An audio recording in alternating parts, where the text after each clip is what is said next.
welcome to Brian Emerson.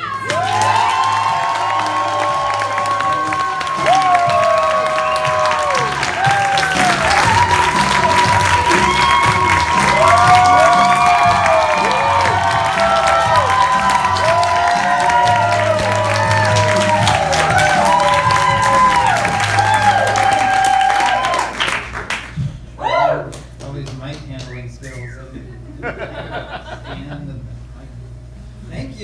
Thank you for coming. Whoa. My heart, let's slow down a little bit. Wow. Sorry if I look a little tired. You know, I didn't sleep at all last night. Yeah, I totally forgot about this show, and then I had to stay up all night writing it. No, I'm just kidding. I'm kidding. I slept great last night. I just decided to wing it. No, the truth is I've been dreaming about this moment for a long, long time. But I always assumed it was going to be at this open mic night. You know, at some dumpy club in front of 4 strangers. I just get up there, do my 5 minutes, and run out. And it's forgotten to everybody but me. Well, I like how I lost my virginity, actually. Except there'd probably be a little less laughing, and I would really try to do the full 5 minutes.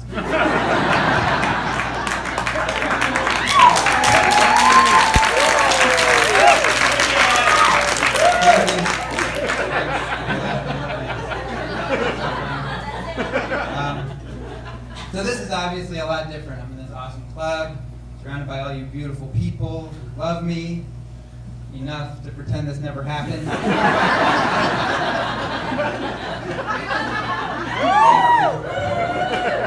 I'm serious about that.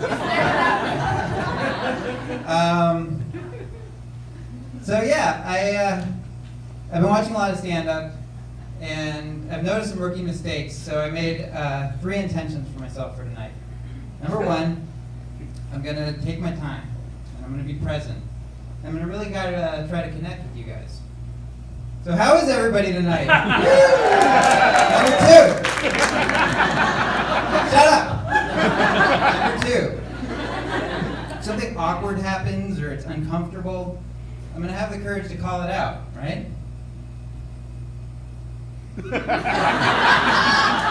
Number 3. I'm just going to get up here and have fun. Why take it all so seriously, you know? And if I bomb, no big deal. You can always go home and hang myself. No, you misunderstand. I'm not going to kill myself. It's a sexual thing. Just relax. Don't judge. So speaking of awkward, my parents are here tonight. My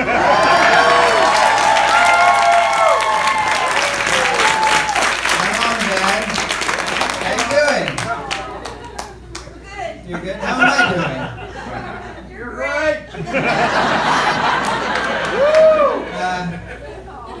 First of all, I want to say I love you guys. You guys are amazing. I'm so glad you're here tonight. I actually, in many ways owe this to you. You're the ones that introduced me to comedy. I remember when I was 7, I said, "Mom, where'd you get the name Brian from?" You remember that?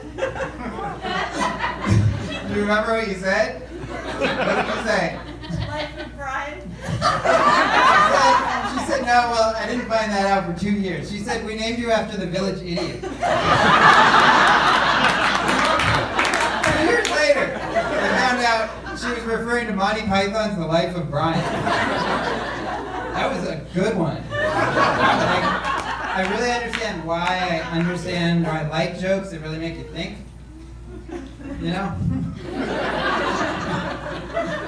And it was around that time that I wrote my very first joke. You remember that one? I'll give you the setup. It was, what will the survivors be singing after World War III? You remember? The punchline was, "It's a small world after all." Not after a 7-year-old, right? That's what my therapist thought. It's not what they said, but it's what they thought. What they said was, we think Brian should be in a special program where he can get the kind of one-on-one attention that he needs. I was a dark kid. You know? It's a good thing I grew out of it. It's a small world. You know, I still get that song stuck in my head sometimes. And the sad thing is, I think it's even more relevant today than it was back then. And actually, I want to take this moment to get serious. Because we're in some dark times, and I'm really scared. I'm feeling this inevitable march towards fascism. And I think we need to be hyper-vigilant. We really need to keep a watchful eye on those in power. And when the time is right, we need to round them up and make them disappear. You know, we need to put them in secret prisons, shoot them in the street. Whatever we do, we need to send a powerful message that we don't tolerate fascism in this country. I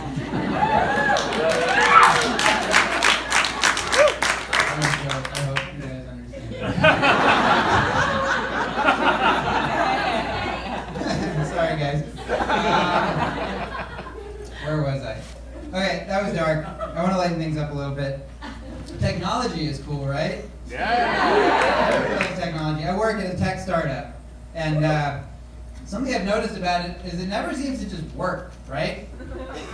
Like, no matter how advanced it gets, there'll be like 10 of us in an office, in a meeting, trying to get started, and no one can get the PowerPoint presentation on the TV. Right?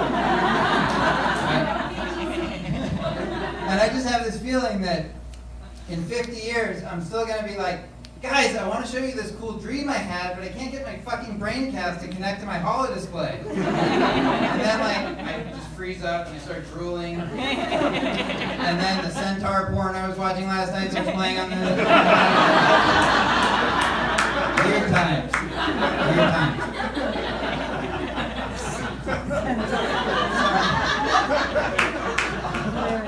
I was talking to a friend of mine the other day, and she came up to me and she said, Brian, I've always wanted to be a synchronized swimmer, but I could never find anyone to do it with me. And I looked at her and I could see how badly she wanted it. And I just said, fuck it, I think you should do it on your own. Sure, synchronized swimming is a team sport. People are going to think you're weird or just swimming. But who cares about them? You got to do this for you. That's for you, Aaliyah.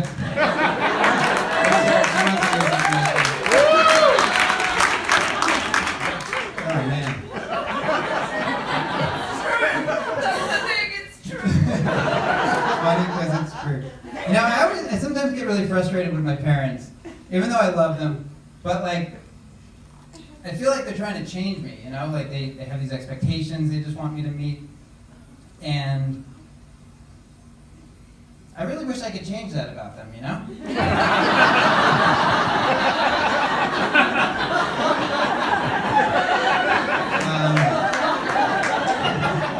And then I started getting worried that maybe I'm codependent. So I took one of those online tests, those questionnaires, and I was really relieved when it came back negative. But then I realized that I had just told it everything I wanted to hear. Okay, I have one last bit. This one comes with a warning. It's super nerdy. Do we have any nerds in the audience? Yeah, you're gonna really like this one, I think. So the paleo diet. Is anybody here on the paleo diet? Hey, people love the paleo diet. But you know what? I think it's kind of weak. Like, there was so much biodiversity in the Paleolithic era that, like, I don't know, you can eat almost anything. And I'm a little more hardcore than that. So I've started the Cambrian diet.